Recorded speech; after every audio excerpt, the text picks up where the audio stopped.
Hector de la Jeunesse, on vous connaissait comme jockey, 59 victoires en obstacle, une en plat, jusqu'en 2013. Pour quelle raison avez-vous mis un terme à votre carrière de jockey?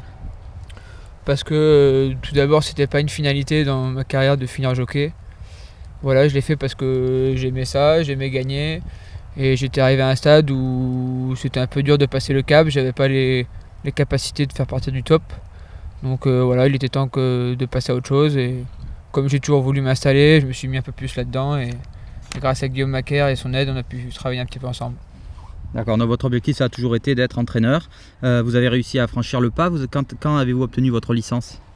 Ah oui, j'ai obtenu ma licence en février 2014.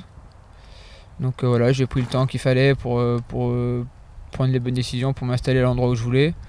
Et donc voilà, c'est pour ça que j'ai mis 1 an avant de concrétiser mon installation, mais maintenant c'est fait. Et justement, pourquoi avoir choisi Pau? Vous n'êtes pas originaire d'ici? Non, pas du tout. Pas du tout. Pourquoi Pau? Parce qu'il y a une structure assez polyvalente et compétente et complète pour des chevaux d'obstacle. Parce que le sud-ouest est une belle région pour les chevaux et pour les hommes. Et parce que je trouvais qu'il n'y avait pas forcément beaucoup de... Enfin, peut-être un peu moins de concurrence que dans certains endroits de la France, surtout les hippodromes du sud-ouest qui sont quand même assez bien. Donc voilà, c'était une bonne option. Cet hiver, vous avez eu la gestion de plusieurs chevaux de Guillaume Macaire pour le meeting de Pau. Est-ce que cette transition vous a été utile?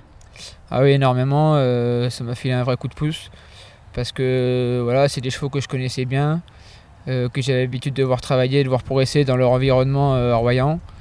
Et voilà, le fait d'arriver ici avec des chevaux que je connaissais m'a beaucoup aidé pour trouver mes repères. Parce que voilà, c'est quand même un outil de travail qui est assez différent de celui que je connaissais ou de ceux que j'ai pu connaître. Donc voilà, ça m'a fait gagner vraiment, je pense, au moins 6 mois dans mon travail. Voilà, pour avoir des repères plus rapidement possible. Et voilà, ça m'a beaucoup aidé. Ouais. C'est un bilan positif de cet hiver. Oui, très. Ouais, très.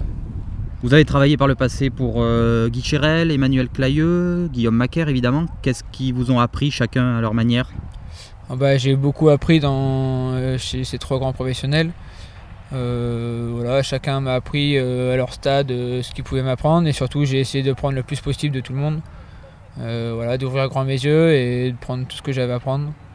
Et ça a été très enrichissant parce que voilà, c'est des méthodes assez différentes autant l'un que l'autre. Mais ouais, le résultat est là et autant pour les uns que pour les autres, donc c'est des méthodes qui sont bonnes. Donc voilà, ça m'a permis maintenant de me faire mon idée et voilà, de voir où on en est. Et de faire votre propre style maintenant. Exactement. Combien de chevaux avez-vous à l'entraînement pour vos débuts, pour ce qui constitue vos débuts maintenant? Là j'en ai 17 à l'heure actuelle. Voilà, 17 chevaux, je suis content. J'ai pas mal de jeunes, j'ai 6-3 ans.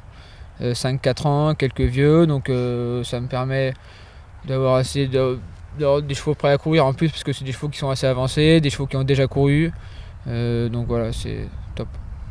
Quels sont les propriétaires qui vous font confiance actuellement? Mon oncle, le rat de Saint-War, qui a été une des premières personnes à m'encourager et à me soutenir. Après Paul Couder, Patrick Joubert, Monsieur Biraben, Monsieur Laboureau, Madame Magdalene Bryant, voilà, Monsieur Larieux, il y en a eu plusieurs qui m'ont gentiment soutenu et fait confiance. Quelle est votre stratégie pour les mois à venir? Est-ce que vous allez courir partout dans le sud-ouest? Est-ce que vous avez plutôt axé sur Paris? Est-ce que vous allez attendre le meeting de Pau pour vos chevaux? Est-ce que vous avez une stratégie en vue à court et moyen terme? Ma stratégie, oui, il y en a une, elle est très simple, c'est écouter mes chevaux et regarder mes chevaux. Et voilà, c'est eux qui me disent. Bon, là, je vais des partants un peu partout dans la France, dans le sud-ouest comme à Paris, voilà, comme un peu partout. Je m'adapte un peu aux chevaux et en fonction des transports que je peux faire. Et voilà, c'est les chevaux qui me guident et je vais au plus facile et au mieux pour eux. Est-ce que vous êtes intéressé par le cross? Oui, beaucoup. Beaucoup parce que j'ai monté beaucoup en cross au début chez Emmanuel Clayeux qui m'a appris beaucoup de choses dans cette discipline. Et du coup, je prends beaucoup de plaisir à avoir des chevaux de cross et à monter en cross. Donc je vais rapidement en former pour pouvoir en avoir dans cette discipline. Pour être compétitif lors du prochain meeting de Pau par exemple? Oui, j'aimerais beaucoup. Ouais. Même avant si possible. En passant par l'hippodrome de Pompadour? Par exemple, j'aime beaucoup Pompadour. Parce que je connais bien aussi. J'ai souvent été pour Guillaume Macaire et c'est un cadre que j'aime beaucoup. C'est un super tracé, donc oui, passant par Pompadour.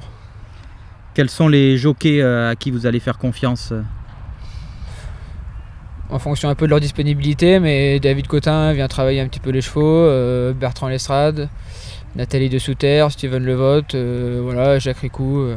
On essaie de prendre des jockeys qui sont déjà reconnus et des bons jockeys. Maintenant, j'ai 2 jeunes jockeys le matin qui travaillent bien, qui ont besoin de progresser, mais qui progressent, qui sont à l'écoute, donc je me servirai d'eux aussi. Et voilà.